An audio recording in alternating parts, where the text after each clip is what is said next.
Здравствуйте, мои дорогие любители хорошего кинематографа, качественной еды и элитного алкоголя. Меня зовут silentium.vulpes и добро пожаловать на мой канал. Смотрите видео, оставляйте комментарии и подписывайтесь на сам канал для поддержки меня.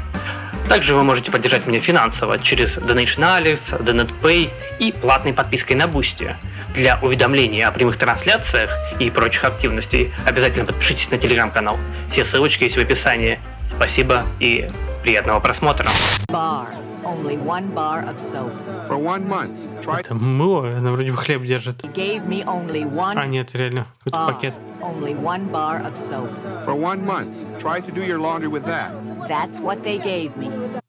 Почему, смотрите, это не хозяйственное мыло. Хозяйственное, оно было такое коричневое, такое другое мыло. Я помню вот этот кусок типа хозяйственного мыла.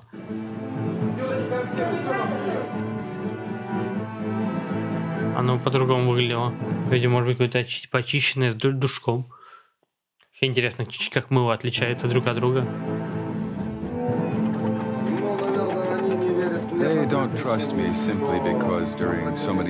Сказали же, мыло будет ближе к пятнице. Полегче, мать, тебе это мыло еще месяц кушать.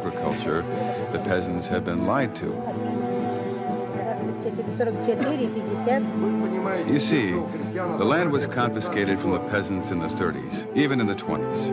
60 years. So the new generation never owned the land. Так более сказать, что крестьяне тоже не владели землей. The land has become alien to them.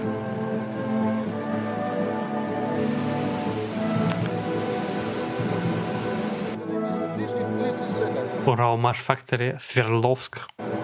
I was told we were getting rid of some bosses. Что много вокруг Свердловска в последнее время крутится. Буквально мы смотрели сериал «Перевод Дятлова», там упоминается Свердловск. Я летом слушал Петрова в гриппе книгу, там тоже все происходит в Свердловске, и постоянно этот топоним, Екатеринбург упоминается. Свердловск, там так и говорится. Не знаю, у меня такая вот ассоциация, что у меня много чего с этим городом крутится. Shouldn't we then get rid of a few apparatchiks up there in Moscow?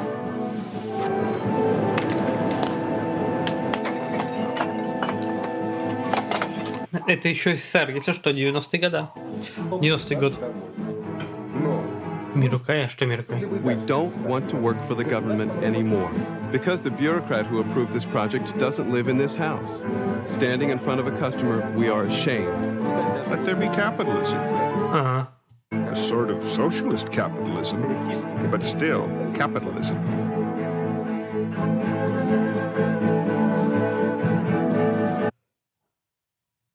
Inside Горбачев СССР. Инсайды Горбачевского СССР. Внутри. Глубоко внутри Советского Союза Горбачева. И Мирукай сосал. Ну что поделать. Каждый выбирает свой путь. Хендрик Смит.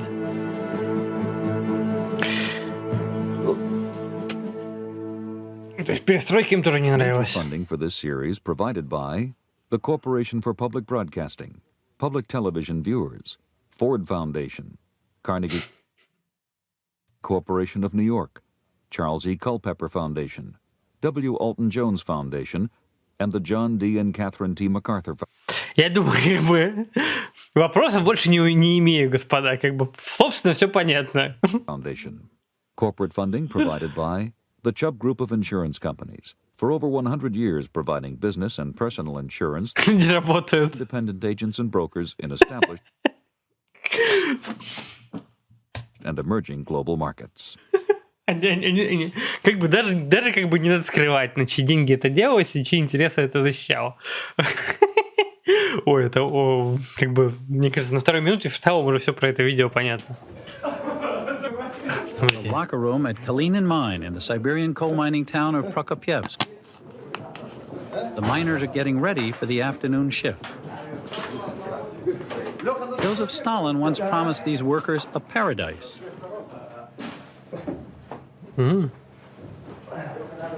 But today they call it hell.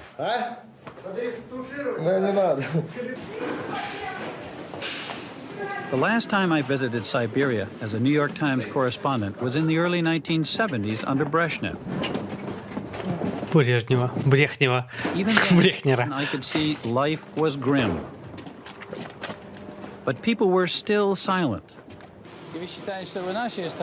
На самом деле в шахту спускаться кайфово, есть в этом какой-то вайп. Типа у тебя все в жизни понятно. Я представляю, как такие люди живут. Что у вас сейчас социализм? Нет, не так. А как? У вас есть... Today, they speak out. Есть? У нас, понимаете, вот на каждого раба у нас You такая see, we пословица. have slavery here. Every slave has 3 overslaves. Вот я рабочий, надо мной стоит 3... 3 of them for one of us. Надо, чтобы кто-то руководил рабочими, представляете? Не может быть в любой компании равноправия. Иначе получится у нас что? Какая-то как кофейня вот это вот. Fucking slaves. In the summer of 1989, 30,000 Siberian coal miners went on strike. 100,000 more in the Ukraine. The first massive strike in Soviet history.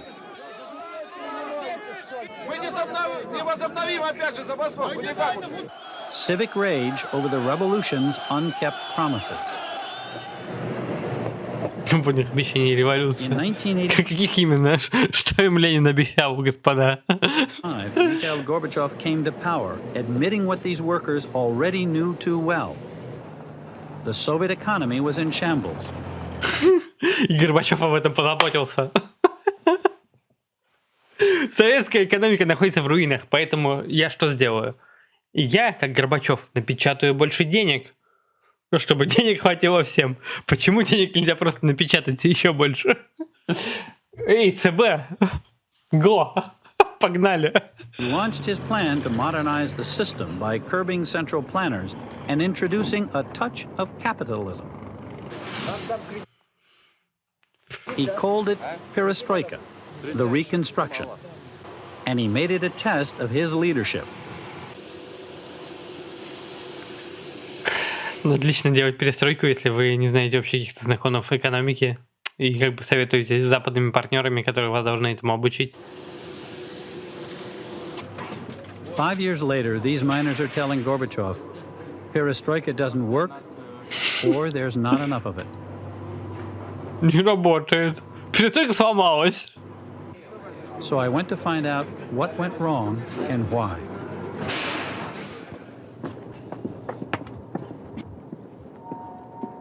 A coal miner named Nikolai has invited me home. He lives in... Я думаю, типа, очевидно и понятно, что Горбачев не просто так является каким-то священным символом на Западе, только именно за его неудачную политику. То есть не какое-то отсутствие, может быть, яиц и чего-то подобного, что привело к текущей войне, в которой мы находимся, господа. Поэтому, если бы не было бы Горбачева, будь ты проклят, Горбачев, вот, то, может быть, все эти как кровопролитные славянской войны и не было бы. Кто знает. Но имеем, что имеем. То есть сейчас, находясь в 2024 году, понимая, сколько людей нашей культуры, нашего языка умирают ради каких-то западных идеалов, псевдоидеалов, это кошмар. И типа это во всем виноват этот человек, который вот делал вот это, то, что мы сейчас видим. Поэтому нет к нему хорошего отношения. Это наверное, сейчас, понимая, вот может быть, там до войны в Украине, на Украине, я как бы, может быть, к нему более нейтрально относился, сейчас я понимаю, какую херню этот человек допустил. А что Горбачев мог сделать? Поджать яйца и как бы не давать локальным лидерам делить страну. Как бы просто всех задержать нахрен и расстрелять. Что Горбачев мог сделать? Он что угодно мог сделать. Нет, я буду сидеть как бы... Пусть они там встречаются на своей белайшке. Он же понимал, что там делали внутри. Что там они встречались, хотели разделить страну. Разделили. They have no running water or modern conveniences. Nikolai and mother-in-law welcome me. Проходите к нам в гости. А я сейчас пойду принесу сибирскую. Скидывайте фоточки с Крыма, если это не шутка. Заварочку. I've prepared for you a pot of good tea. Good, strong Siberian tea. Сибирский. А, ну да. Мне страну разваливают, я в Крыму поотдыхаю. Ну сколько? Вы здесь долго уже жили? Nikolai's wife is expecting a baby in a few months. Their house has just one room and a tiny kitchen. In the main room, the only furniture is a bed, which doubles as a couch in the daytime. In Soviet mining towns, the mines are the main source of housing. Around 20 to 25,000 people in the city are on a waiting list. At the current rate of construction, Nikolai would have to wait 20 years for what he wants. Nikolai and Он будет ждать, типа, квартиру, которую ему выдадут через 20 лет. Знаете, многие ипотеку дольше выдают, оплачивают. the local grocery store. During the strike, the government promised 50 tons of additional meat. But 3 months later, Nikolai tells me, the local grocery store still has none. Следующий предлагаю вам отправиться со мной в Халатчаль, где он находится. Сейчас я посмотрю. А знаете, вот вы Урдон мне предлагаете, а я же человек-то как бы... Меня долго говорить не надо. На границе просто регионов. Погнали! Я, конечно, больше бы куда-нибудь в Карелию сгонял. Как же моя мама Рома. Мама Рома обожаю. У меня там есть... Была. Предлагает пройти со мной Балмуру. Я готов. На самом деле, ребята, я очень легко готов на любой кипиш вообще согласиться. Я человек одинокий, человек ничем не обремененный.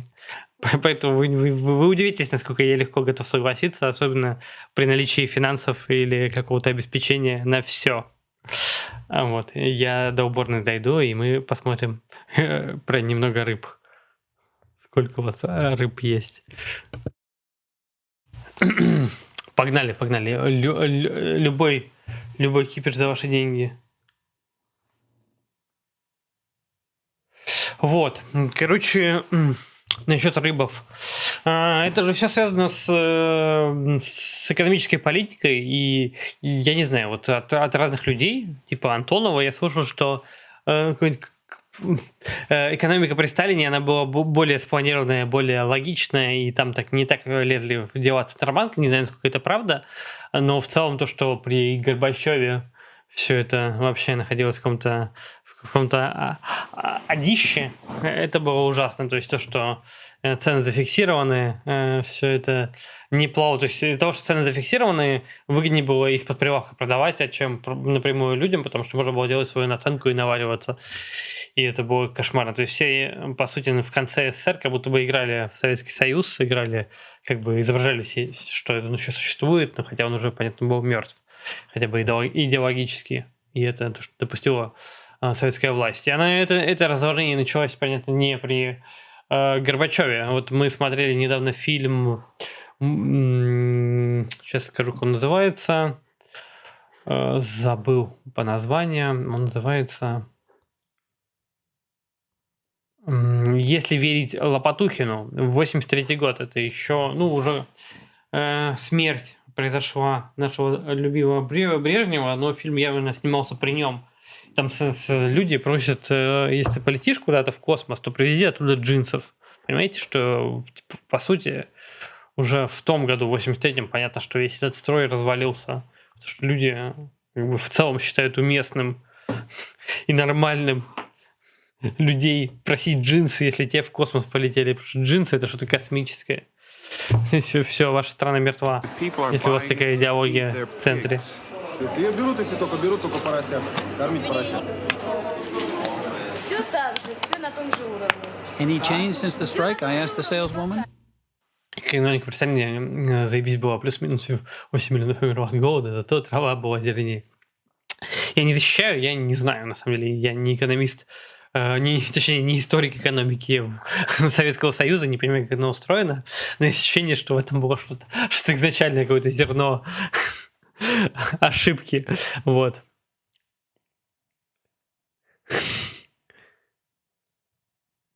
Блинцев привези, у меня сейчас 44, но я к твоему возвращению похудею на 42. У меня, кстати, по-моему, 42.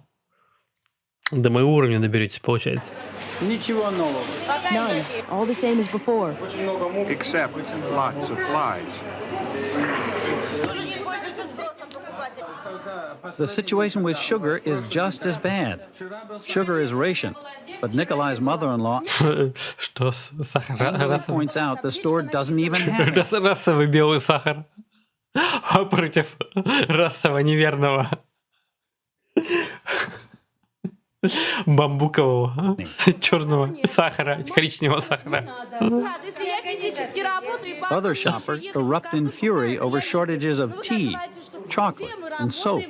Не надо говорить, что никто ничего не делает. Посмотри, одну перчатку дали. They gave me only 1 bar of soap. Try to do your laundry with that for the whole month. Let me take it out. That's what they gave me. 1 bar. Вот так что защищать. There is no excuse for this. Nothing to defend. And we are talking about perestroika. Не надо защищаться. I only defend Сахар. I only defend my country. You all know we have perestroika and glasnost. Wait a minute. We have freedom of speech. Do we have glasnost or not?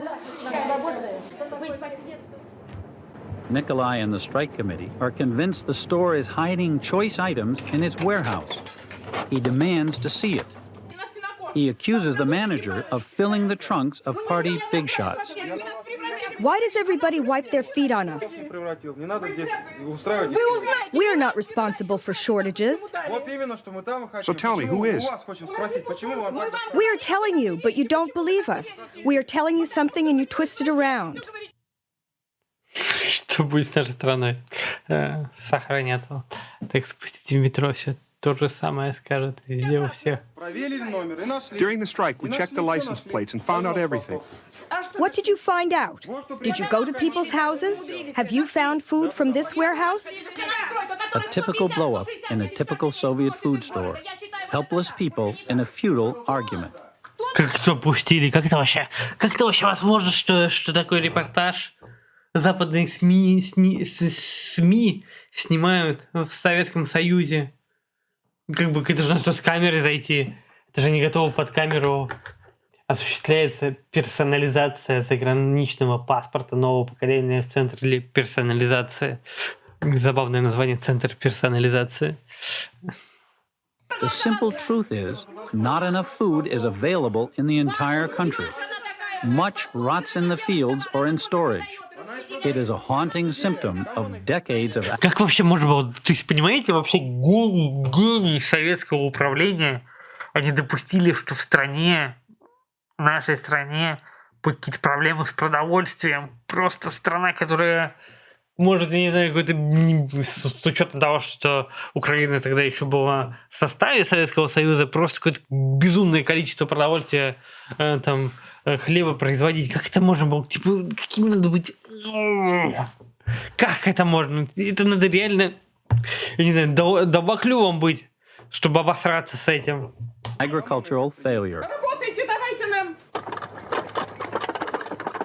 This is the land. Так да, типа, чтобы закупать у кого-то продукты, продовольствие, хлеб, зерно, это же как бы, это же, типа, я не знаю, типа, это надо быть гением, чтобы так обосраться.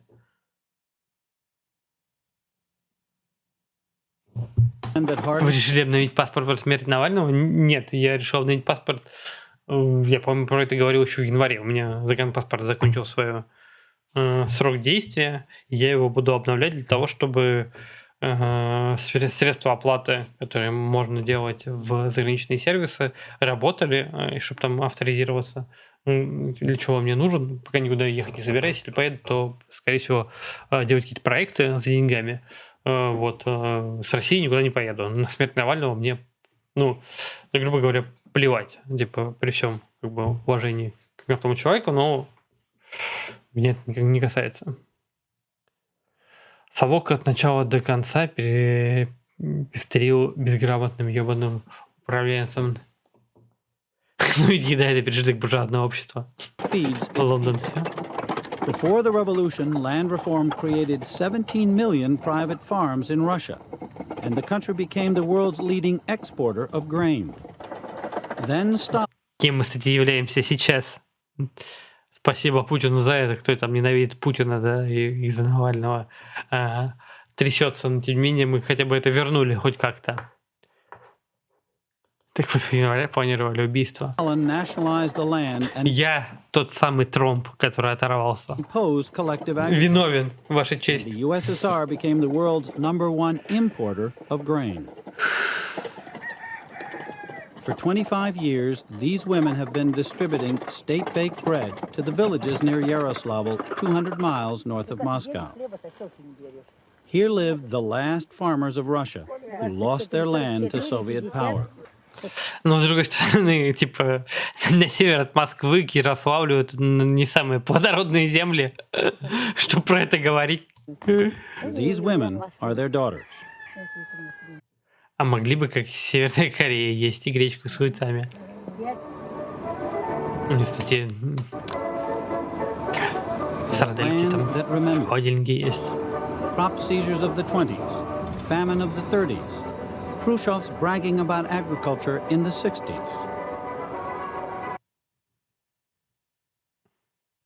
Я не знаю, что там люди помнят, но если кто-то помнит голод 80-х годов, им там должно быть, ну, хотя бы, наверное, лет 90. Я не знаю, что можно в 90 лет помнить.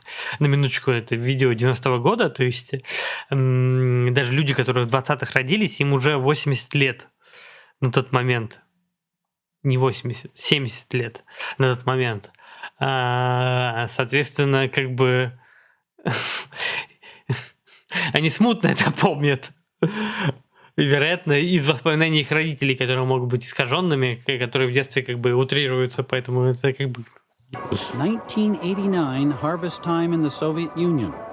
All the... На фоне этого бита даже кажется, что... Ну, надо понять, что это тоже пропагандистское видео, то есть все, что здесь рассказывается, нам это все некоторая утрация, некоторое преувеличение для того, чтобы создать образ СССР как разваливающейся мертвой страны. Никогда она такой в полной мере не была, но хотя, смотря фильмы, мы в того времени мы понимаем, насколько просто все забили на какое-то благоустройство, на дворы, все уже в 80-х годах. Начало 80-х выглядело какая-то заброшка, какая-то просто кошмар, как вот у меня с детства. Казалось, что это вот в 90-е так оно стало, а на самом деле оно в 80-е уже выглядело так. То есть как будто в какое-то время все просто... Да пофигу. В СССР просто люди жили 150 лет. 20 to 30% of the crop never reaches the consumer. А куда он девается? Что его уничтожают, сжигают, но это тоже бред. When the state finishes its harvest, the people's harvest begins. Years back, it was called stealing from the state. Today, it's a fact of life. This is nobody's. There is no owner. Она идет на удобрение. These carrots will be wasted and turned into fertilizer. That's it. This is our whole harvest. We need vegetables badly. We need carrot juice for our... We need vegetables badly. Хорошая фраза. Мне кажется, лозунг, может быть, текущих веганов каких-нибудь.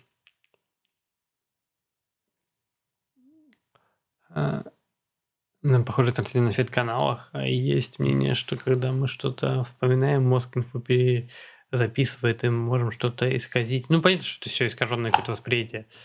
В целом. Child, how can we get it? On the open market, it is expensive. In the store, they sell it only until the end of the year. What kind of harvest is this? This all comes from the land, and we don't know how to use it properly. We seed the crop, grow it, then grind it into the ground. Snow comes and covers it. Where is our perestroika?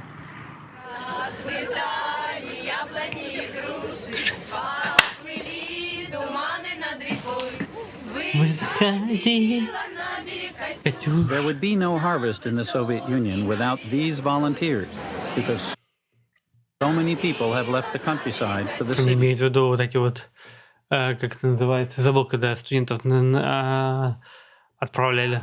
На самом деле важный опыт. Смотрите, там девочки и мальчики вместе. Это же не для... Не волонтеры. Как это называлось? Забыл.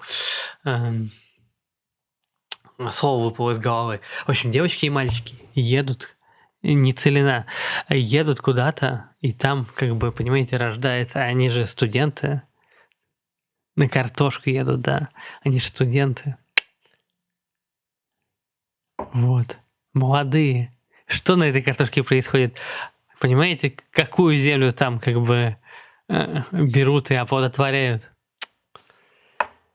Важный опыт. Почему ХИК в СССР не было? Вот поэтому все решено просто. Секс, но бесплатно.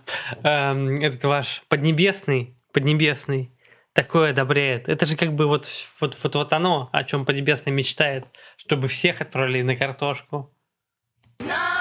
These young people are the Soviet equivalent of our migrant workers. The difference is that the 6 weeks they spend at a state farm is part of their curriculum.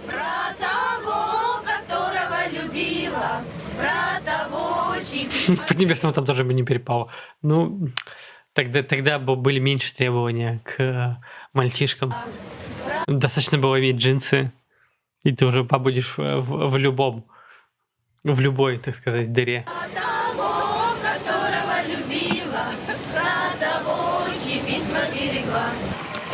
These are medical students from Yaroslavl, known for their diligence in harvesting potatoes. They work here for... Ну, я напоминаю, что, может, многим кажется этим одище, да, но с другой стороны, представьте, компьютеров и интернета не было, делать было нехуй. Поэтому поехать куда-то, как-то развеяться, это был хороший опыт. Ну, в целом, типа, чем еще заниматься-то?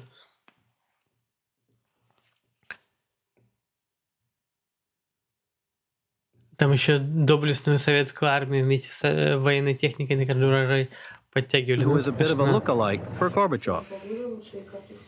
Будь ты проклят, Горбачев. Not only intellectually, but even physically. He is Dmitry Starodubtsev. Under Brezhnev, he lost his party membership and went to jail. У меня так много знакомых было с такой фамилией.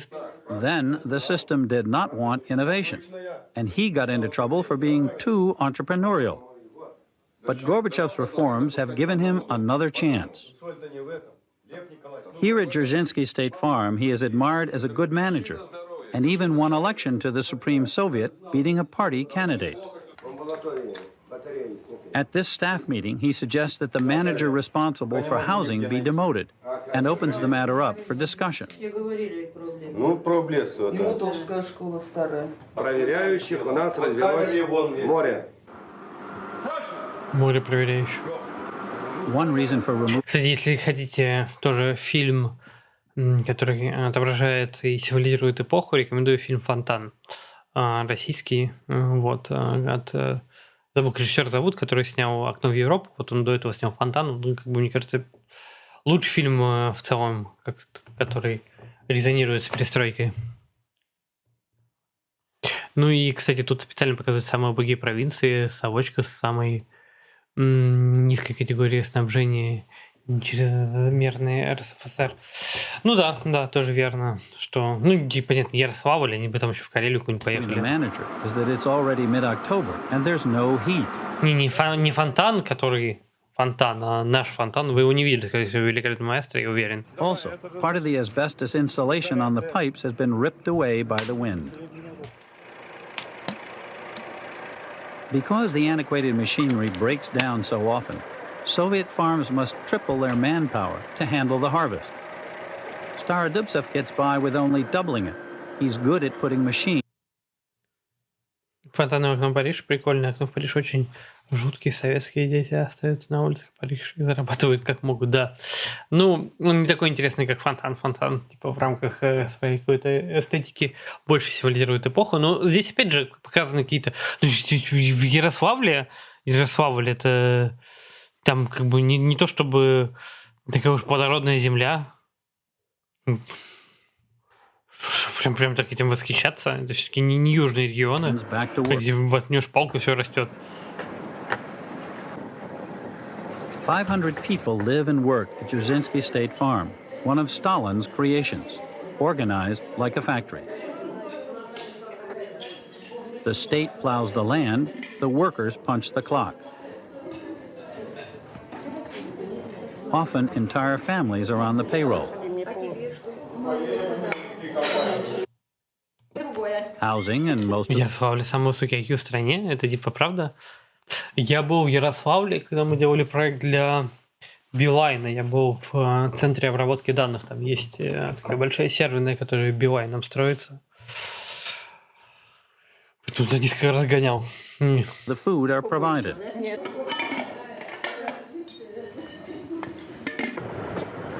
But the new boss is not happy with the old way of doing things. He wants to turn his state farm, big as a Texas ranch, into a Western-style agro-business. Agro-business. He brought in East German tractors and cut the waste of his potato crop to 10%, but they are still the lowest grade on the market. Starodubtsev wants to raise better potatoes and set up a processing plant to make potato chips and other products. Картофельные чипсы. В СССР были картофельные чипсы. He wants to do the same thing with the farm's vast output of meat and milk. But the trick is to get the people to take more initiative themselves. Gorbachev wants to let farmers buy the land back from the state. For communist hardliners, that's too radical. Ну, короче, понятно, что Горбачев хотел. Это такая обычная вещь для строя, что в любой непонятной фиговой экономической ситуации вводи НЭП или НЭП-подобное. Даже, грубо говоря, сейчас наш параллельный импорт — это тоже своего рода НЭП. Попытки заработать. Ну, понятно, что сейчас говорить, что мы живем в подобном строе, это нелепо. Все-таки мы живем при развитом капитализме. От наших Нюши до Сбера, что дальше с Аркибью Александров. So long-term leasing is the compromise, a half measure.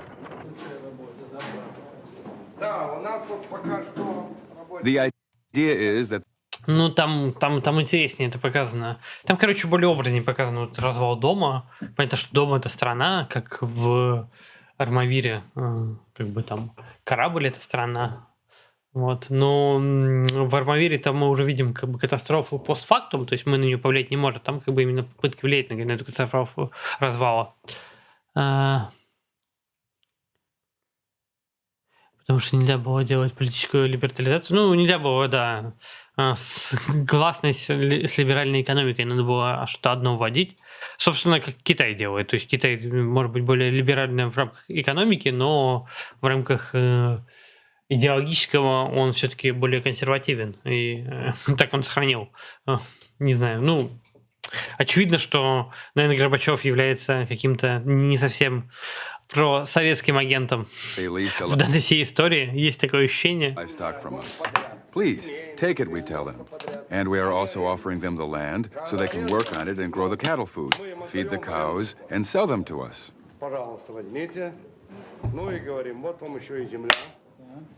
Starodubtsev has approached his best people with the idea. He started with the... Ну, это же как бы от русской наивности. То есть мы наивные люди, мы всем верим. Мы не готовы играть в какие-то такие сложные игры с обманом. Мы реально хотим, вот, типа, есть земля, давайте мы на ней что-то сделаем. А вот не русские люди, вот на этом все наживается, на нашей простоте. Family which has the best results in cattle raising. To lease it means I have to work on this land myself. But if the weather is nasty or something, how will I manage? What if I do not... То есть, видите, у нее же в чем как бы вообще проблема? Она хочет честно играть. Типа, а если не получится, Я же как бы буду отвечать, если я в аренду взяла. Я же не могу просто так кого-то кинуть. Как бы женщина на самом деле ответственная. Она понимает, что она... Почему она не готова идти в бизнес? Потому что бизнес — это риски. Она понимает, что она должна за эти риски отвечать. Что она не сможет как-то хоп-хоп-хоп. What if I do not have enough strength? Давайте, значит, карманом. Поэтому вы вместе что делать всегда проще. А мы им карман даем. So they want to feed the animals with our feed. They find this more convenient. И они считают это для них удобнее. But isn't this too much of a risk for them? Exactly right. Ну, типа, в принципе, здесь все логично, что когда вы в каком-то кооперативе, вы как бы... Для чего вообще любое как бы объединение там делается, любая компания для того, чтобы уменьшить риски. Another example is Orlov, whom I told. Кстати, очень понравится «Зона интересов». Я уверен, что мне понравится «Зона интересов», потому что все остальные фильмы этого режиссера мне нравились. He's a good professional who knows the machinery and knows how to grow and harvest potatoes. He has a large family. I made him an offer. Comrade Orlov leased the land and the machinery. We will give you the seeds and fertilizers. Grow potatoes and sell them to us. He tells me, I'll think about it. Then he thought about it and says, no, I won't take it. I asked him why. He says, no rain, no potatoes, and adds, you are paying me a salary, right? I say, right. If I lease from you and there is no rain, I would still have to work, but who will pay me? I have a loss, and then there will be nothing to eat. Это, кстати, на самом деле обычная логика вообще людей. И почему многим нравится по найму работать? Потому что они об этом не думают. У позднесоветских начальников была странная мода одеваться как мафиози. Ну, я напоминаю, что мафиози раньше крышевали профсоюзы. Подумайте об этом. Я приду сейчас, налив себе кофе. 1 минуту. Мне надо кофейку еще. У меня там еще остался. И в этом плане, в рамках крышевания профсоюзов, вспоминается замечательный отец певчих, который приватизировал профсоюзную собственность, разные профсоюзные здравницы и прочие лагеря профсоюзов, здания, которые им предложили. И поэтому они как бы хорошо относятся к 90-м, цветы 90-е, знаете, кто там нарвал свое, те как бы хорошо вспоминают. А кто хуй с солью доедал, те не очень хорошо. Сейчас большой крик в Союзе, особенно в Москве. With all this talk in the Soviet Union about land leasing, are you ready to take the land? Я не готов. No, I'm not ready yet. Я прямо так отказываюсь. Тут надо голову хорошую и голову иметь. I don't have the right head for it. I'm not educated enough. It's easy to take it, but you have to take good care. Ну, кстати, на самом деле ответственный подход. Она же твоя. Как бывает фермеры? Конечно, это It would be неплохо. nice to be a farmer. Сам бы хозяин, summersonlab. Everything would be clean around here with no junk machinery. Не было на поле. Все было чисто. What conditions are the most important for you to make it profitable? What conditions? Сразу видно два сакса, да? Conditions which will help me grow more and to sell for more money. All sorts of contracts are needed. To lease or not to lease has become the Orlov family dilemma. Ну, выпустят за... Ну, а сейчас-то вот они же могут взять ее обратно, ну, скажут, а But нам now невыгодно, look, что ты they тут may say, сажаешь we don't want you to сверху, grow нам надо beets here, we need potatoes. А But тебе we know выгодно that beets are more сверху profitable сажать. for Ну us. так, вот так. А раз Then ты they не might say, выходишь, if you нам тут don't want, невыгодно, that's значит, okay. We'll take our land back. там вот именно землю Семейный совет. So what kind of lease will it be? тогда будет аренда. I am just waiting for his retirement in 2 more years. I can't wait until he enjoys himself sitting on the sofa next to me. Давно я пирожков не ел. We have already been on the waiting list for a car for 5 years. My father is not able to buy a car. A hero worker with no car. And he cannot buy a car. If the machinery and everything is ours, then I'll call it a real lease. It means we plow, harvest, and seed the ground, and then we sell our crop. People who lease the land need some... То есть они хотят просто, если так задуматься, они хотят просто, чтобы техника как бы была государственная, на которой они работают, а урожай их. Во, ребята, во идея. Since we would have to set our own prices, what if the state farm refuses to buy potatoes at those prices?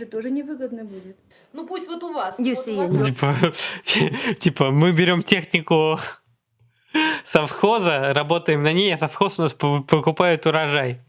О! Коллективизация, но есть нюанс. Know how to do it. So maybe we should first visit you and see how you handle it. Well, Господи.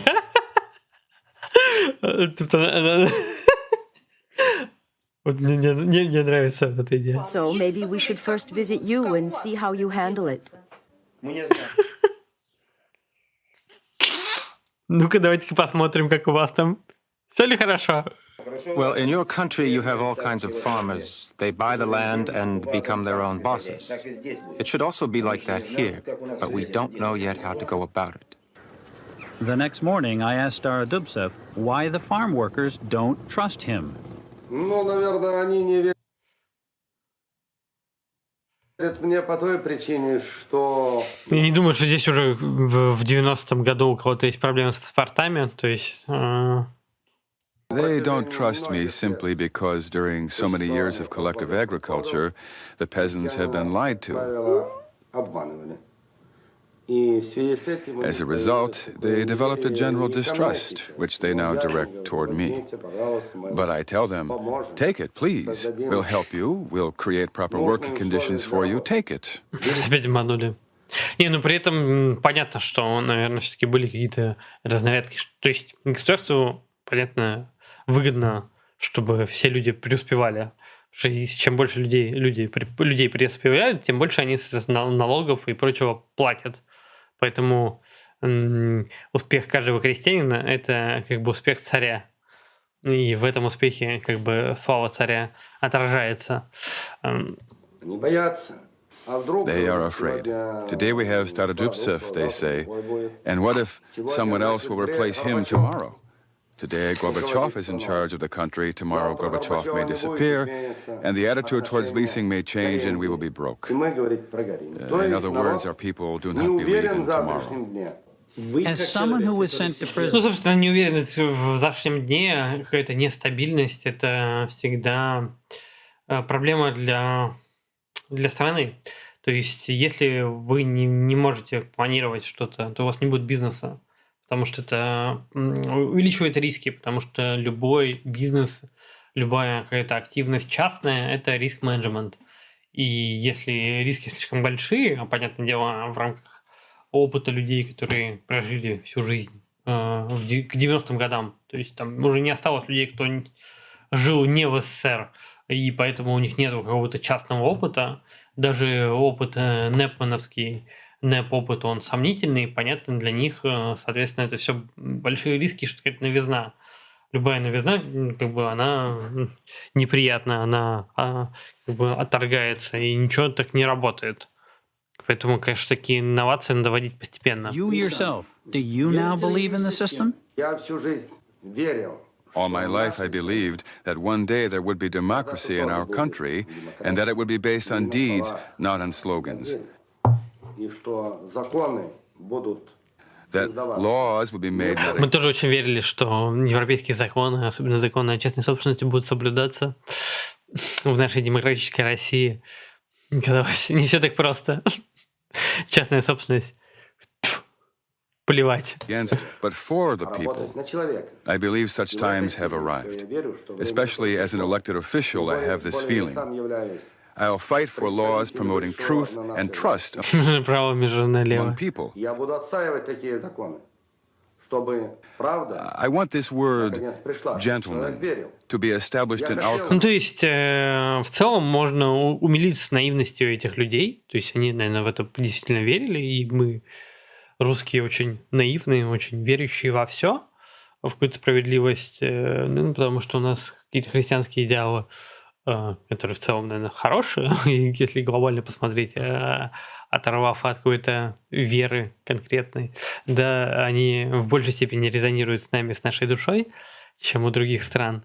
Но мы понимаем, что когда вы играете, когда партнеры ваши шулеры, и выход из игры невозможен, тут как бы хочешь не хочешь, а придется действовать всеми возможными методами, чтобы выжить.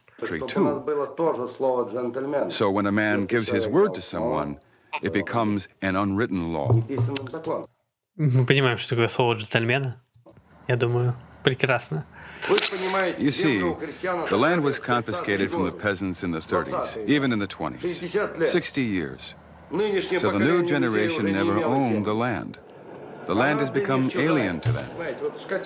The livestock he's willing to take.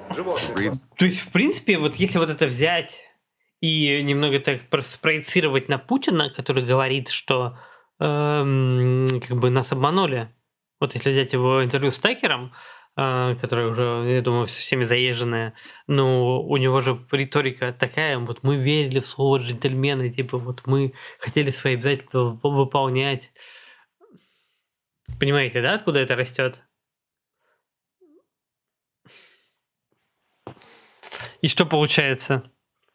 The animals, that's okay, but the land, he's afraid of it.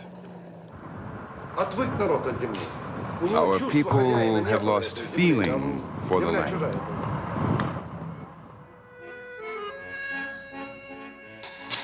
Agriculture has always been a neglected stepchild of this economy.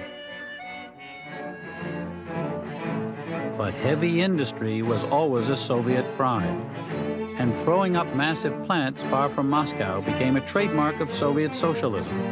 The goal was to surpass the world. И, наверное, все-таки вопреки всему, вопреки там хейту, как-то это получалось. То есть у нас как бы это как-то работало. То есть локально то, что сейчас разнесено там по куче стран экономически, вот это производство, оно могло было существовать, пока все это не развалилось.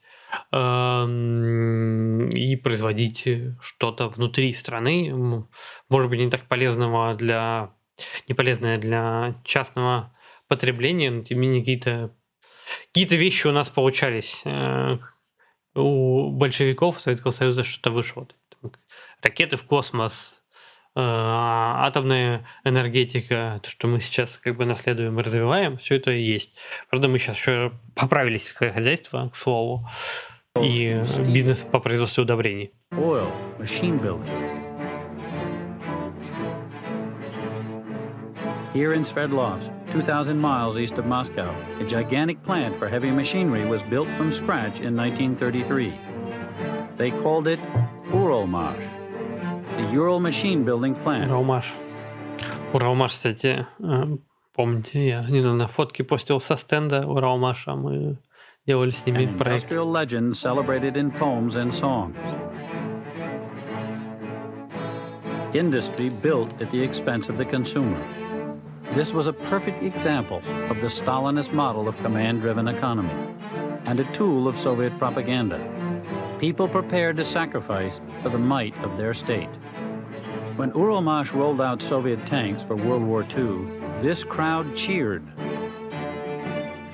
After the war, the Soviets stuck with this way of producing, but it was too rigid, it stifled innovation, and the world passed it by. Сейчас они производят большие всякие машины для... Ну, еще большие краны, большие машины для добычи всяких этих самых карьеров и прочего. Today, Uralmash Круто выглядит. faces hard times. То есть сейчас вроде бы у них дела в целом нормально, потому что есть какая-то своя ниша, которую они заняли. Worker strong, it is a kind of General Motors of Russia. It epitomizes the Soviet economic crisis.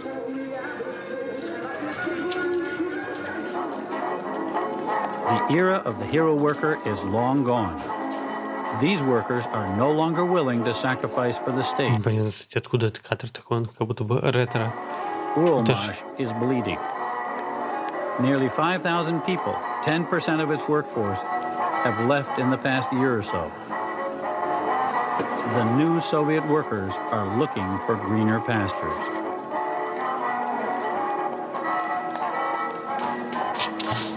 This man wants them back. He is Igor Stroganov, General Director of Uralmash. I came here to see how a captain of Soviet industry is coping with the times. Кто же ждет без Строганова? Prime Minister Nikolai Ryzhkov, supreme boss of the Soviet economy, sat in this same chair. Это, кстати, тоже важные вещи. Это, получается, эти красные директора. Они тоже важную роль все сыграли в рамках развала Советского Союза и поддержки того или иного вещей, которые потом в рамках перерождения нашей страны случились. Доброе утро. Мне надо ненадолго начальников цехов собрать. Like Ryzhkov, Stroganov started as a worker at Uralmash, went to night school to become a welding specialist, and after ideological training became Uralmash Communist Party secretary on the way to the director's chair. Если идем, мы за попу возьмем. У меня отличная попа. Главное, платить деньги. This is the man with the mandate to bring perestroika to Uralmash. For decades, industrial managers like Stroganov were puppets of central planners. Now, Gorbachev tells them, be your own boss, keep your profits, do your own investments. He promises them freedom and insists, make your plant efficient.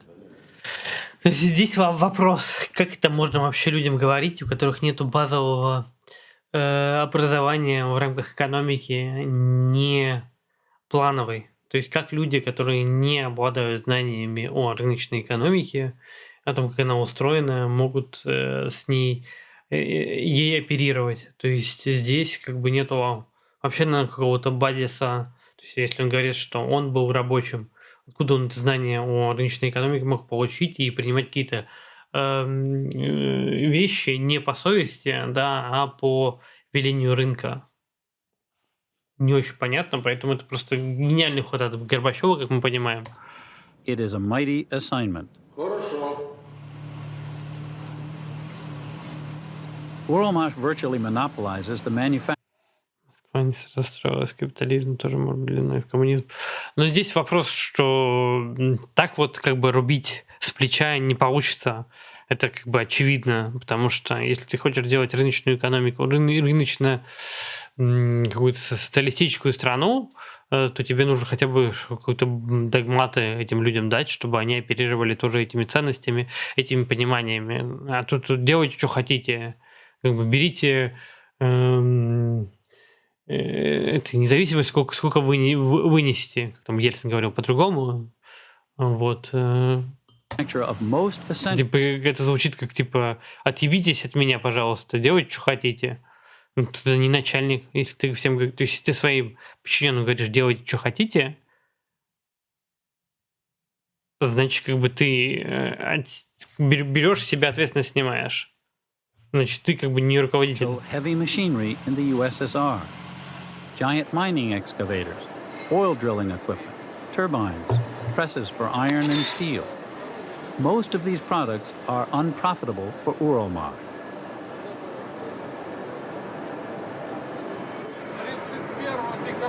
If Stroganov could do perestroika his way, he would give up these items. He would rather make more small machines and sell them abroad for dollars, yen, and marks, hard currency.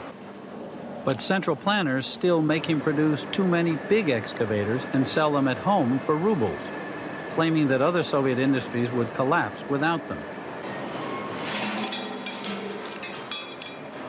That's his catch-22. In the beginning, we were given full independence in foreign trade. We thought the gates were wide open, and we happily entered. And then it turned out the gates were blocked with a huge... Ну, с другой стороны, я смотрю на вот это все. То есть какие-то западные журналисты были допущены. Понимаете, страна была просто сдана. Почему мы еще живы и готовы и ведем какие-то войны в этом мире, мне непонятно. Кто-то обоссал своим шансом, которым мог воспользоваться в рамках просто захвата всех этих территорий, в рамках его разделения. То есть это не победа, как говорили Запада, это его поражение, как я вижу. То есть смотря на вот это вот пораженческое видео, смотря на то, что западные журналисты настолько допущены и такие темы обозревать, то, что вот этим положением Советского Союза, Российской империи, преемника Российской империи и потом Российской Федерации никто не воспользовался, чтобы эту страну окончательно разделить, окончательно обескровить. И я удивлен, это обсер вообще всех спецслужб. Чего об этом думаете? Декларирование и так далее. Западных спецслужб, естественно. We are not a small firm with 150 employees. То есть на это реально больно смотреть. We are not a seedy enterprise, but a serious business with a huge inventory and customers in 42 countries. Our turnover is so big that we deserve to be trusted and be given special worldwide trade permission. At least 75% of our hard currency from foreign trade should be left До сих пор под вражескими спецслужбами. with us. Ну, я думаю, что нет. Не в такой степени, как Горбачев. Perestroika at Uralmaj. Stroganov wants to use his new managerial freedom to give his workers more incentive, increase their productivity, introduce profit sharing. Our situation with tools is tragic. One half of all drills are not there. All over the plant, Stroganov's economists try to make a good case for perestroika. But there are many more questions than answers. I was told we were getting rid of some bosses here. Shouldn't we then get rid of a few apparatchiks up there in Moscow? There are too many of them. The workers raise all sorts of dilemmas. What kind of self-management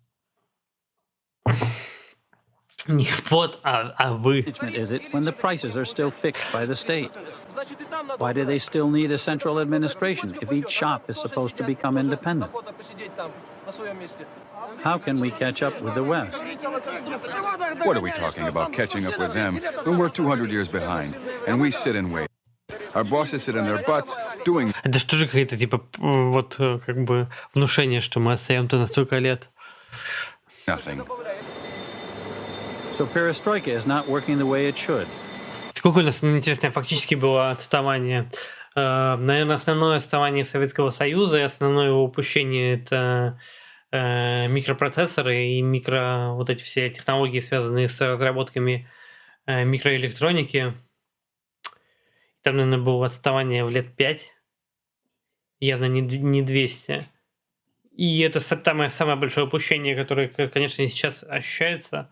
И если бы у нас были бы какие-то наработки или свои технологии в рамках микропроцессоров, понятно, что, тем не менее, на текущем технологическом уровне мы делаем достаточно уникальные ракеты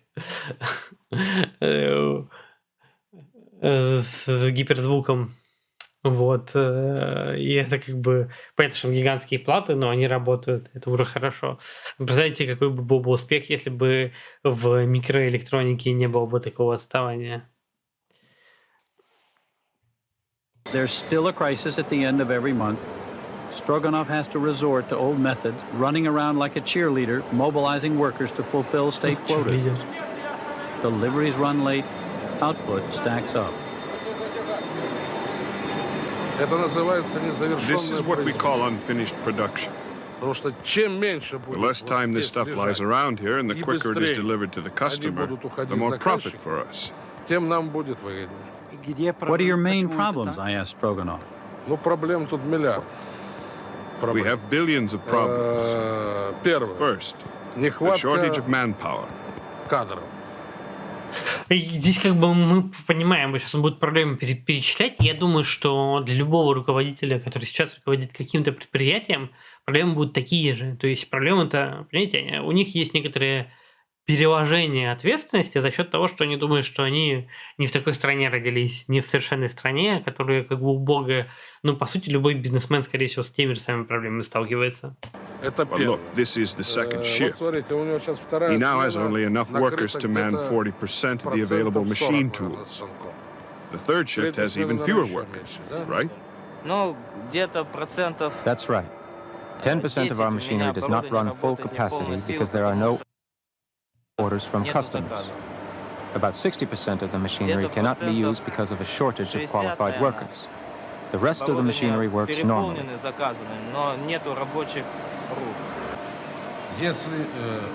Это очень странно.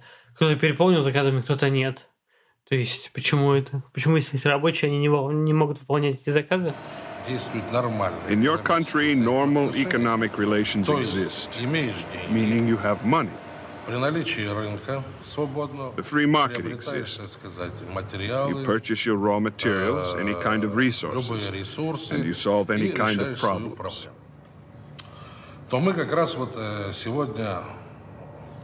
We, on the other hand, in the era of perestroika, have to learn your lessons and, so to speak, establish a new mechanism of economic relation. Because now, even if I have necessary means for the development of the enterprise, И в целом нормальных прибыльных производств не было, просто нормальных промышленных настроения. Ну, оно все равно, видимо, находилось на лучшем уровне, чем сейчас, котик Ван Боба, например. I am not free to make decisions because of the old mechanism of control. I cannot freely buy my supplies myself.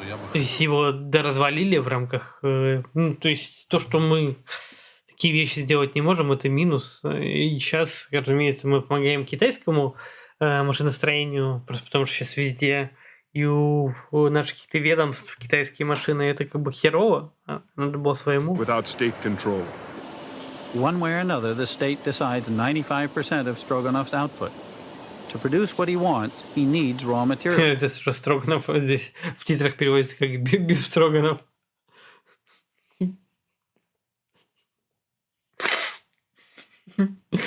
But only the state has them.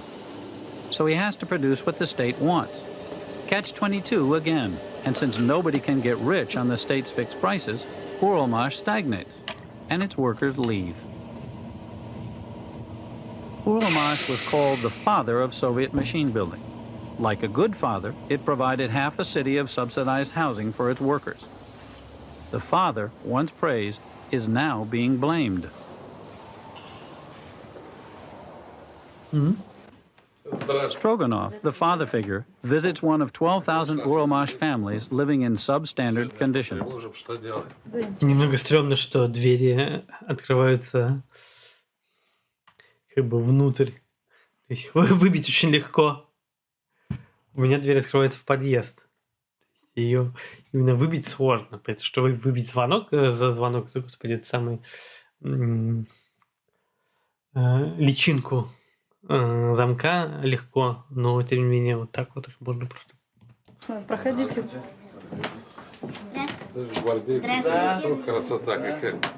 Красота. Да. Нет, гвардейцы... По пожарным нормам должны от себя открываться, то есть нужно их толкать, чтобы выйти. То есть если в магазин дверь не вот так вот открывает, когда вы ходите в магазин туда, внутрь, то это нарушение пожарных норм. То есть при выходе из помещения дверь должна открываться как бы толкая. Не должна в подъезд открываться. These two parents and their two children live in one dorm-like room. They share the kitchen and bathrooms with other families. Вообще там эти конверты потеряли. А когда перевели? Я вот в феврале этого года. Этого года? Да. They have been awaiting a separate apartment since 1981. Their number on the Uralmash waiting list is 2,944. Ну, предварительная моя очередь 2944. 3 more years of waiting if everything goes well. What is your dream for living conditions, I ask them. Just a normal apartment, they say. 2 rooms. Я сейчас тоже мечтаю иметь свою квартиру. One for us. Типа, ну, с другой стороны, я напоминаю, им квартиры бесплатно выдавали. То есть они не впадали в какое-то ипотечное рабство и не платили их на минуточку. One for the kids. Ну, буквально, ну вот как Игорь...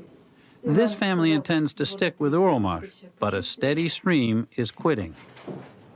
Of the workers who leave, 12% cite low wages. Какая у них этот макияж, а? 20% bad working conditions. Нравится. And 40% Блядская эпоха, мне кажется, прям показана. inadequate housing. At the personnel department, those who conduct exit interviews call themselves lifesavers for Uralmash. Please terminate my employment at Uralmash because of a position I plan. Uralmash.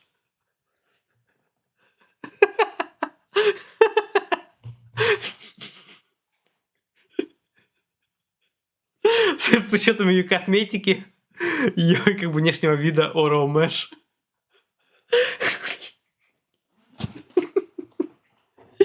Мне кажется, зря она хочет уволиться. Пока идеальное рабочее место для нее. To accept elsewhere. Руководители.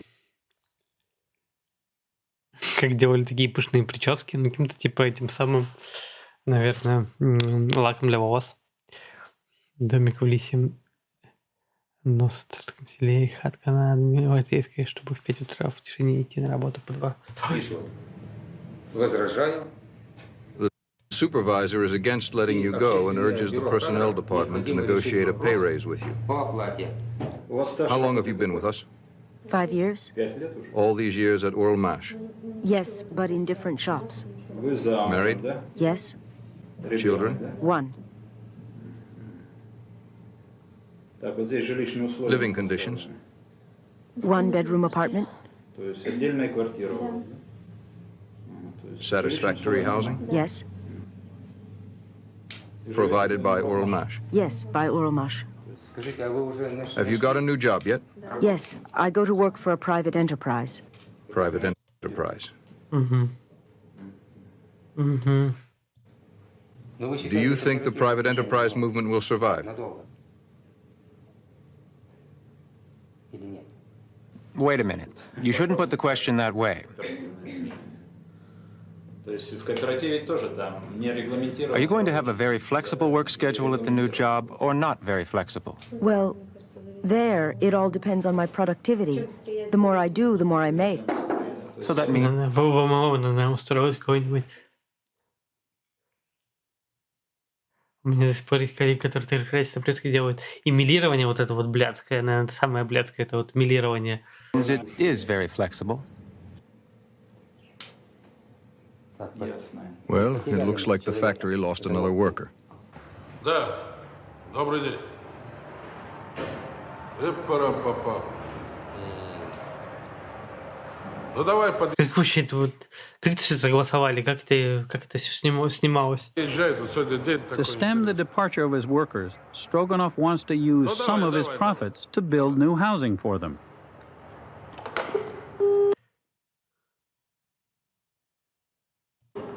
But in the Soviet system, money is not enough to build a building. Regional authorities control all the resources. Не, ну Ельцина я более-менее помню, хоть Ван Боба. Manpower, equipment, bricks and mortar. Я же был еще как бы совсем не соображающим, но я помню. Я помню всякие эти передачи, типа, которые вот по всем телеканалам песочили текущую власть, ее решения. То есть какой-то просто полифония мнений непонятных, которые все критикуют и просто критикуют, и обсирают, что у нас все делают фигово. Every big construction request. Такая сплошная чернуха в телевидении. Stroganov learns from his construction manager that 1/2 of his 30 million ruble building request has been turned down.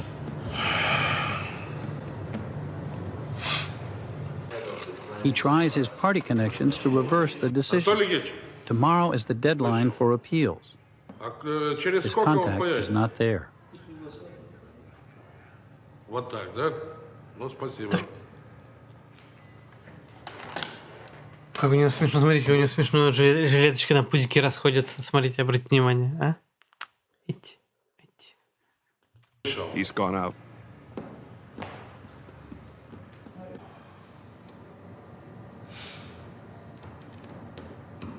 В поступках There is no logic in their action.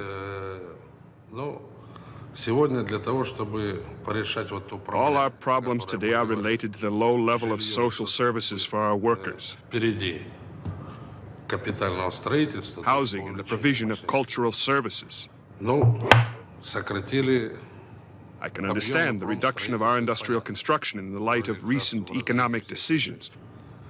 But to deny our request for housing makes no sense at all. Но они что скульбыт сняли, это совсем непонятно. A manager of Soviet industry trapped in a squeeze between government control and his workers' demands. Let's not play with words. Shortening the working time, it is a strike. An old smokestack industry crying for reconstruction. What to do with this aging, muscle-bound giant? Where to squeeze? Where to expand? The Japanese offered a $100 million loan to modernize this old shop and go into partnership. But Moscow refused to put up matching money. Stroganov did not have his own dollars or yen, and he had to let the deal slip through his fingers. Выгодная сделка. Лечь под японцев. The heavy-handed state still shackling industrial managers like Stroganov, Gorbachev has invited new players into the economic game, private entrepreneurs. But so that it does not sound too capitalistic, the Soviets call these enterprises cooperatives. The construction business is where cooperatives flourish. Soviet people have been crying for a decent place to live since the beginning of socialism. These faceless... Удивительно, что какое-то время же машины стоили дороже, чем квартиры, и можно было машину обменять на квартиру. Structures are considered a luxury in Moscow. Но я не воспринимаю вот эти жилые дома. Mark Masarsky lives here. He is one of Gorbachev's new players, and he wants a revolution in housing. Похож вот на этот дом. Это дом кооперативный.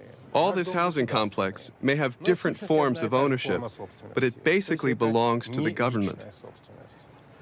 Вот я живу в этой квартире.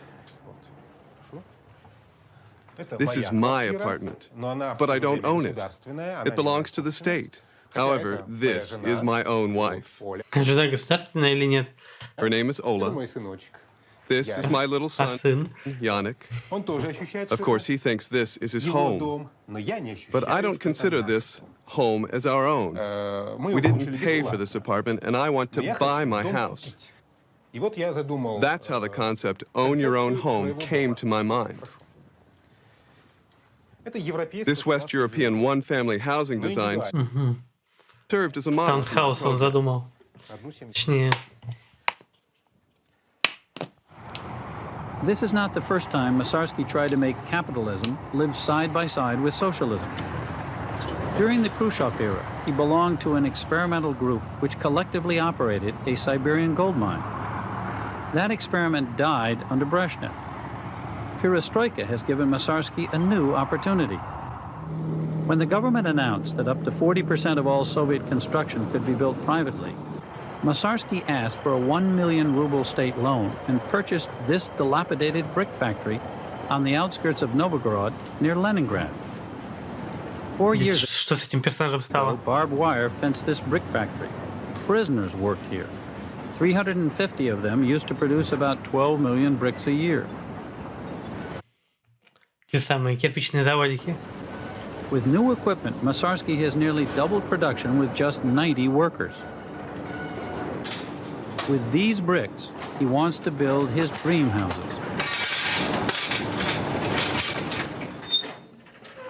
Lured by what Russians call the big ruble, workers came from all over to join Masarsky's cooperative.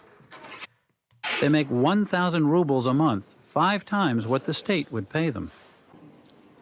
Leaving their families behind, they accepted former prison cells as temporary quarters. Masarsky promised them homes of their own soon. For appetizers, a health club built in the gutted maximum security section of the jail. It's a showcase of the cooperative's income, which has quadrupled in only 2 years, reaching 16 million rubles in 1989. Это самое, как в свой пацана, вот эти вот комсомол, который тоже бизнесом занимается. Короче, только кабанчик скачет, живет хорошо. The idea of private industry is exploitation and speculation. Ну, типа, фильм несет абсолютно пропагандистский характер, хотя я за кабанчиков, понятное дело, считаю, что это действительно может увеличить ваш уровень жизни, но понятно, что это просто риски и бесконечные проблемы. Ну. So I asked Masarsky about the risks of operating in a communist state. The idea is that we combine an employer and an employee as a shareholder. We do not have a policy of hiring people. That's the first risk. Second, we create a free market inside an economy without a market. We are private businessmen, but everybody around us. Какая каша, прикиньте. Приходят какие-то настройки и какие-то вот эти вещи придумывают, чтобы оставаться в рамках какой-то коммунистической логики, типа товаропроизводителей и прочее, прочее. Сколько много настроек. Как мешают рынок и деньги. Просто для упрощения всего есть рынок и деньги, но надо как-то без них обойтись. Давайте придумаем что-то, давайте пофантазируем. Своим товаром тоже не свободны. The third risk is the social and political one. Some people do not believe in perestroika. But for me, it's the only chance. After this, I will not have another chance.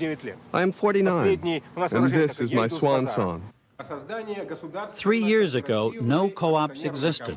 But Gorbachev passed a co-op law, and now there are more than 5 million people in the growing private sector, with total turnover of more than 40 billion rubles a year.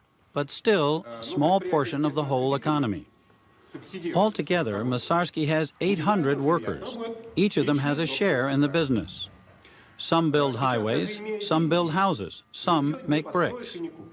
He calls his enterprise socialist capitalism, and he likes to quote Lenin.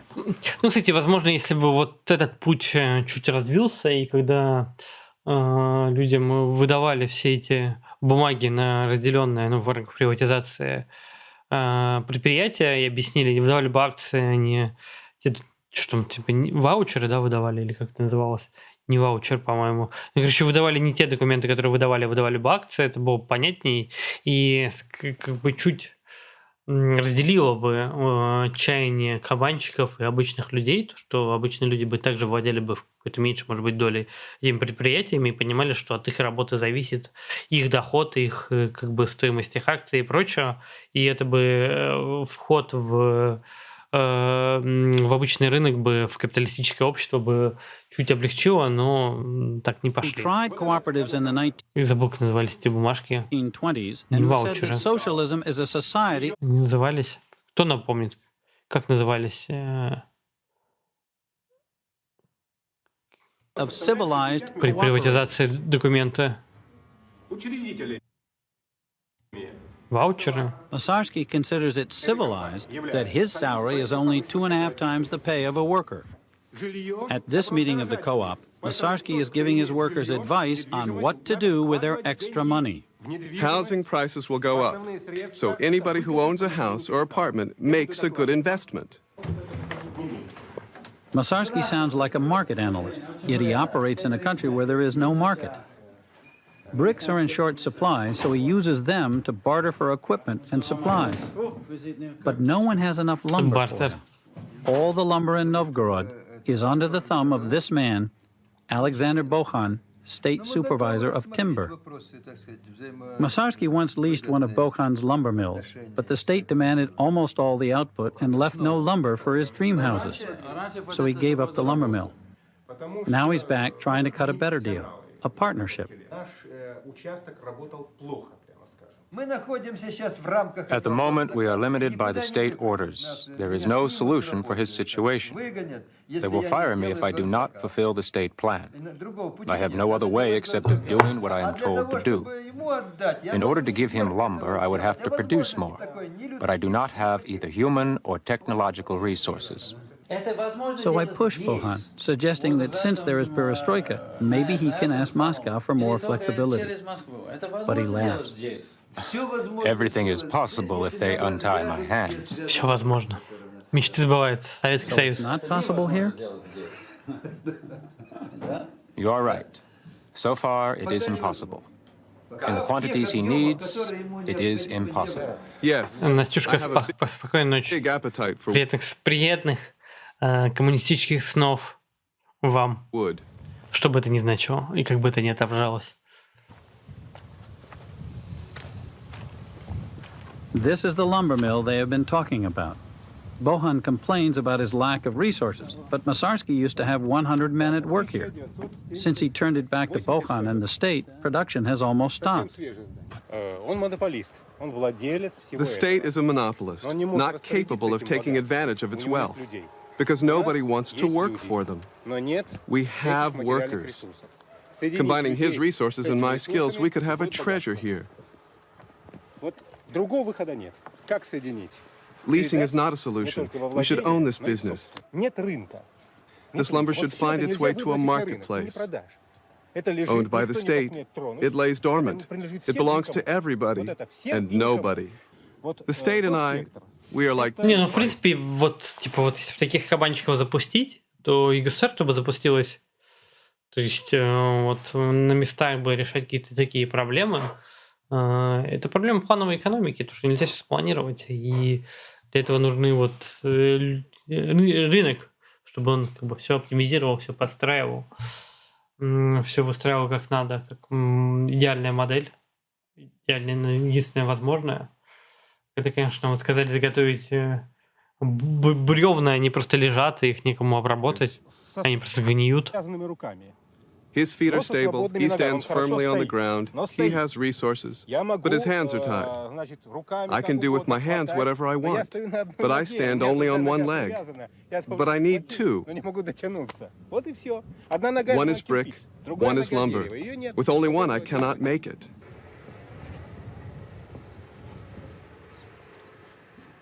So without lumber, the road to Masarsky's dream of building private homes is nothing but bump. Какой кадр, а? Как поэтично-то.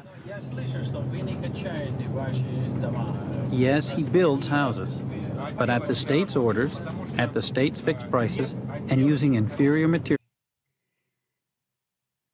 supplied by the state. Дерево — это просто золото, особенно высушенное в специальных камерах. Yuri Kaplan is Masarsky's chief engineer. Construction elements are soaking wet and soggy. We have nothing to cover them with. The roofing material never comes on time. Windows made of raw green wood eventually dry and warp. It's hard to put in the glass. It takes a lot of effort to make the window right. It takes lots of manual labor. Typical of Soviet housing, these houses were paid for by the Ministry of Irrigation, which rents them cheaply to its local workers. These are brand new houses, but there's a hitch. Masarsky's builders can Превращают просто Россию в одноэтажную only Америку. rough finish them. The shortage of finishing materials is so severe that even a powerful ministry Кирпичные одноэтажные дома, наверное, американцам даже не снились. cannot obtain them Если так подумать. for its own project. The solution? Give the new occupant a token sum and let him finish the job. Потолки невозможны. И по ним ходишь сверху, они The ceilings are a disaster. И чтобы их покрасить, вы, наверное, были... When you walk in the attic, you feel them wobble. As for painting, before we could do it properly, my wife and I had to smooth the walls by gluing newspapers on them. How about the floors? Well, the floor doesn't seem very sturdy either. Unfortunately, I can't open the basement now to show you. The floors aren't steady. Fungus is growing under them in the basement. It's very wet there. How long will this house last? I don't know. We won't build these houses anymore. We refuse to continue working on this kind of project, although it seems very... Типа в целом, один этот человек, судя по всему, выглядит не лучше, чем в целом Советский Союз тоже какую-то херню сделал. Типа, ну мы отказались от этих домов. Ну, построили говна много. Мы не подумали, понимаете? Ну, как-то не рассчитали. It's made of prefab sections. A year ago, we were tempted by the simplicity of this design, but then we realized, look, he's not my customer. I never met him before. My customer is the state. The state ordered this house. The state approved it, and the...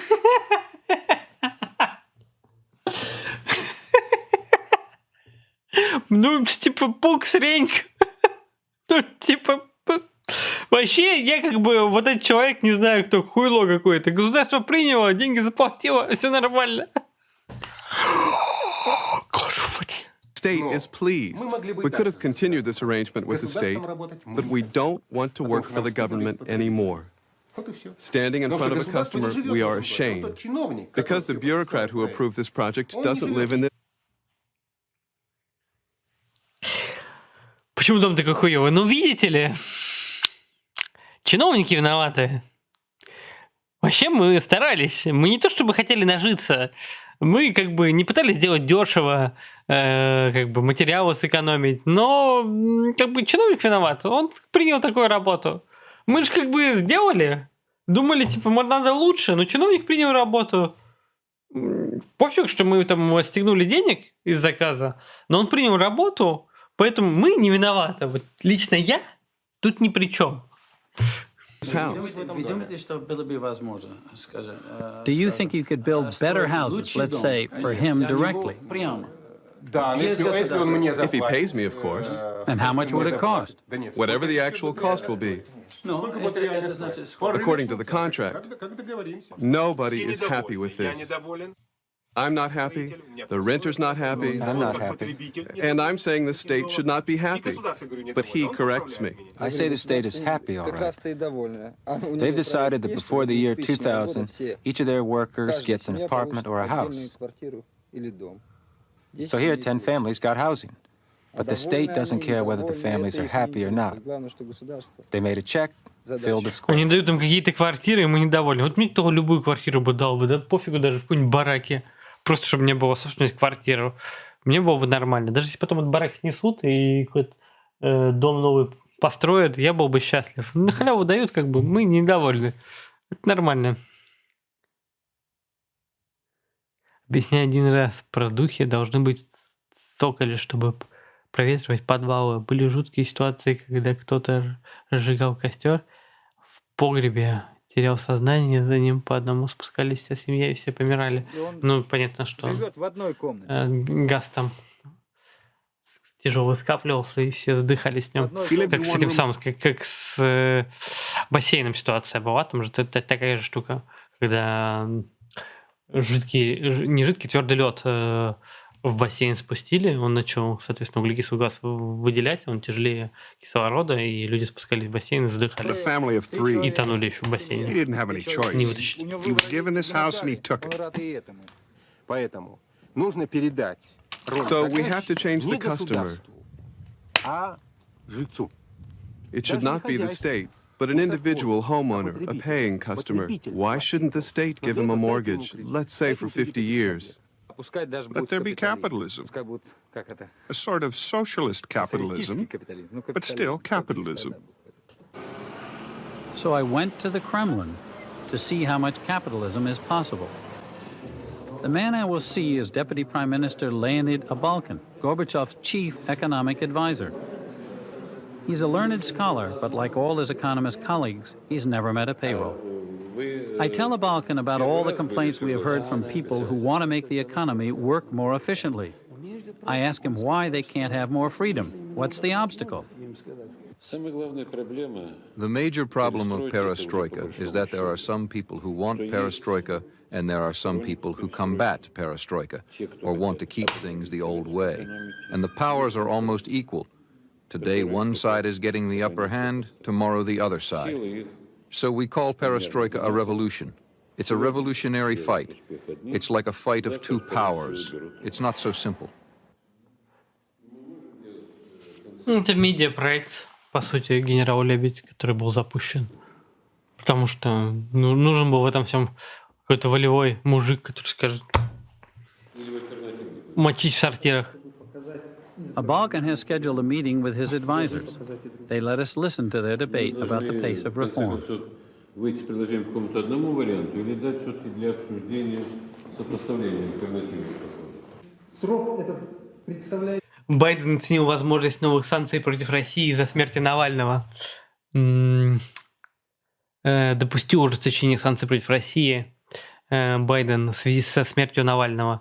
То есть, типа, как будто бы все прям ждали этой смерти, когда можно эти санкции уже что-то еще придумать. Дайте нам какой-нибудь повод прям, чтобы что-то пропихнуть у нас. Вот нормально.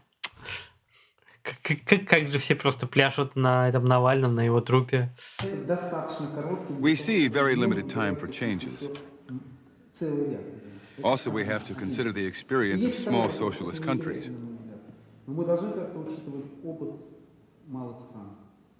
Why repeat what they have already lived through?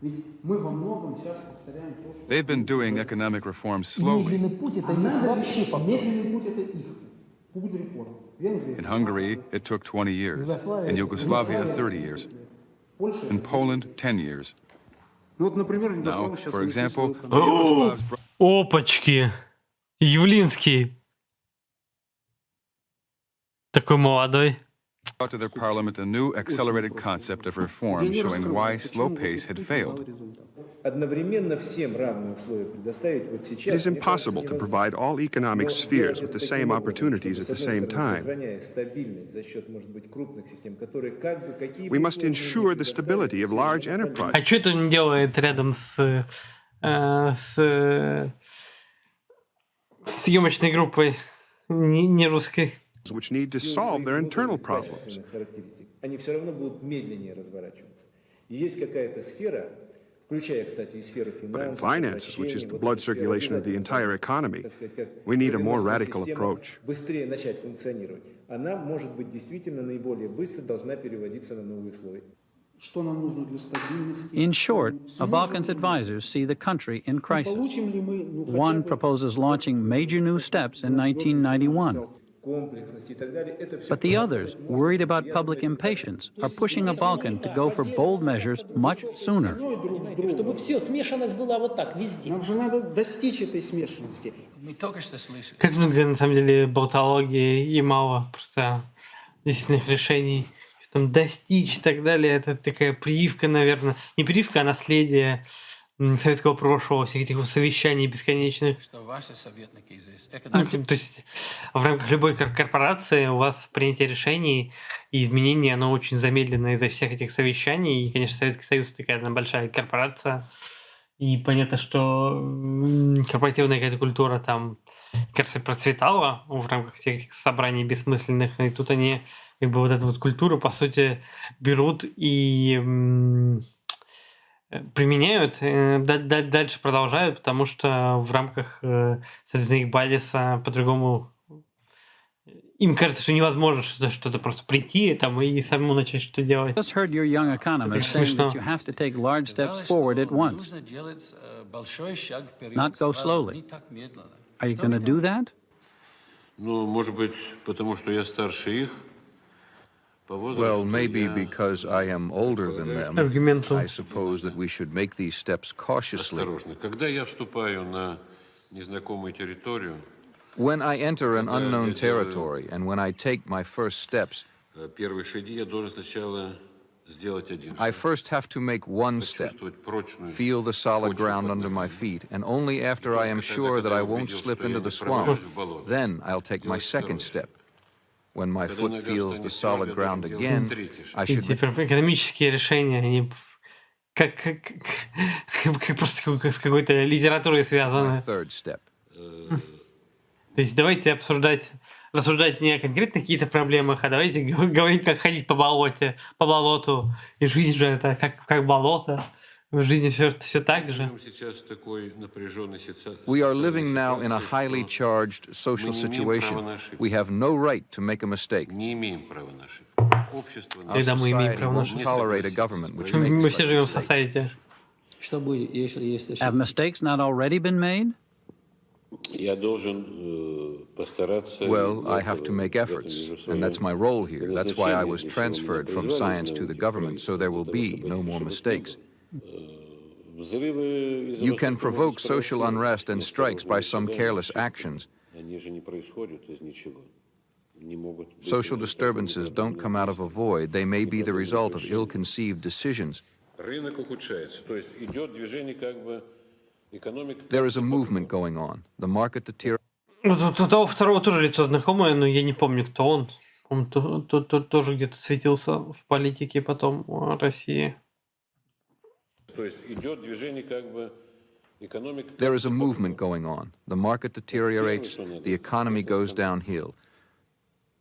So the first thing we must do is to slow down the reform so the economy will not slide further. After we stop, then maybe we should not climb up the hill immediately, but after a while. What specifically do you want to stop? To stop the worsening of the economic situation in the country, to stop the budget deficit, to stop the imbalance in the consumer market. Но Горбачеву будет все равно. That's what must Печатаем. be stopped. The Бахаем. economic downturn. Will this message play out here in Siberia, where the miners want to see the fruits of their strike and a payoff from 5 years of Gorbachev? This Он же реально типа за 5 лет is все the это kind of случилось. place where sparks fly. I meet with the miners around the statue of Lenin at the Kalinin mine in Prokopyevsk. There is talk of another strike to make the government deliver, of taking over local control of the mines. One way or another, we want to be... Блин, это же такая ирония. Они же, вот эти все забастовки, это же как с чего началось, собственно, приход всех этих сталистов, большевиков, и они туда же спустились. И это же их в том числе и разрушило, и их экономику, их строи построены. Те же самые забастовки, с которых они начали, с каких-то ячеек. Owners of the coal mines, let's say in the form of shareholding. We would hire the management and set aside a certain percentage of the profits for the administration. The rest of the profit will be distributed among us.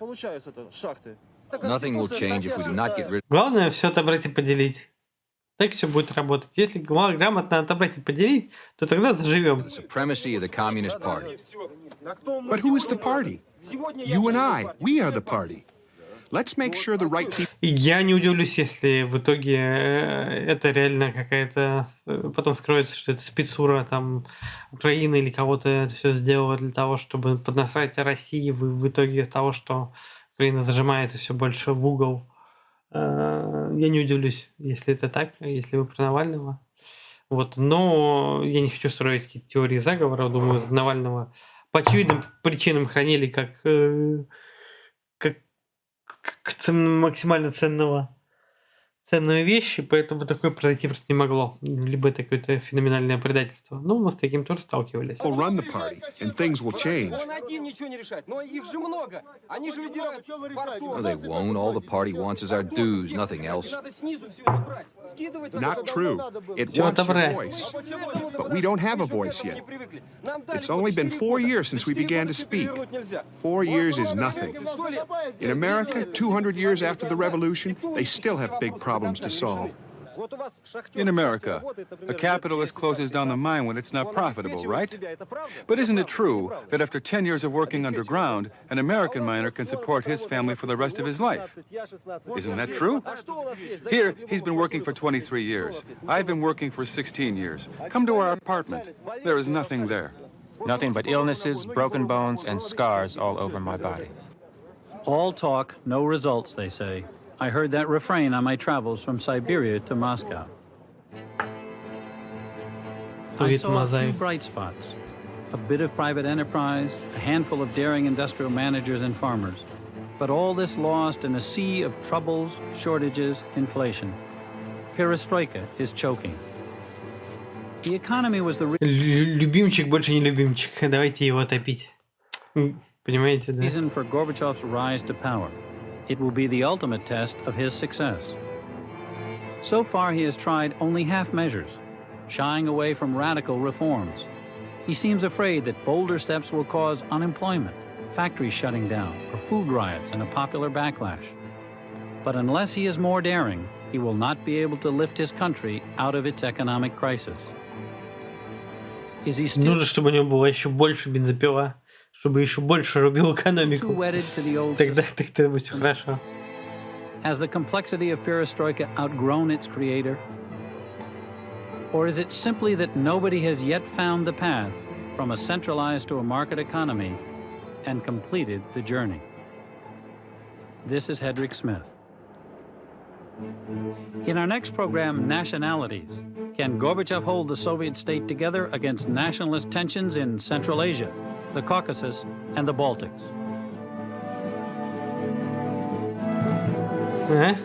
Как дальше интересно. Смотрели. Спасибо большое, Ебдалюк, за 2500 рублей. Господа, отпишитесь, кто еще с нами, кто еще смотрит. Далее посмотрим видео от Андрея за 270 рублей. Если у кого-то есть желание, что еще заказать будет, то заказывайте. Если нет, то перейдем к аукциону. Как вам видосик? Просто все немного притихли, все молчат. Никто ничего не пишет. Хочу понять, сколько людей с нами, сколько людей не заснуло. Мне было интересно все это глянуть.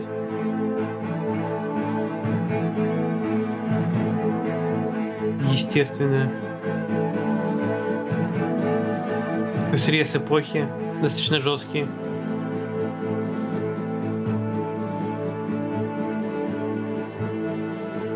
Понятно, что в итоге все хвалили медийно. То есть вначале они любимчики, а потом их говорят, что они мудаки, как было с Ельциным, так и с Горбачевым, так и здесь. Вот так вот, господа.